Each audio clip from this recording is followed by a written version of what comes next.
বিএনপির সামনে এখন অনেক বড় চ্যালেঞ্জ। সরকার গঠন করবে, জামাত তাদের একটা বিশাল বাধা হয়ে থাকবে, নানাভাবে তাদেরকে সমস্যা ক্রিয়েট করবে। এবং আগের বিএনপিকে যদি আমরা বাদ দিয়ে চিন্তা করি যে হ্যাঁ, তারেক রহমান এবার চেষ্টা করবেন কিছু ভালো কাজ করার, দেশের এই ক্রান্তিকালে উনি কিছু হয়তো করবেন, যে সেই চেষ্টাটা তার থাকবে।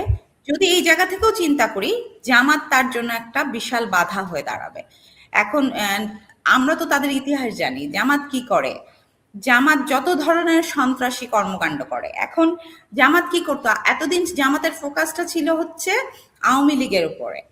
হ্যাঁ, এখন জামাতের শত্রুর তালিকায় মানে বিএনপিকেও হয়তো এতদিন করেছে টুকটাক, এখন তারা একেবারে সমস্ত শক্তি দিয়ে নামবে। তো এখন বিএনপির জন্য এটা একটা বড় ফোর্স, শত্রু ফোর্স।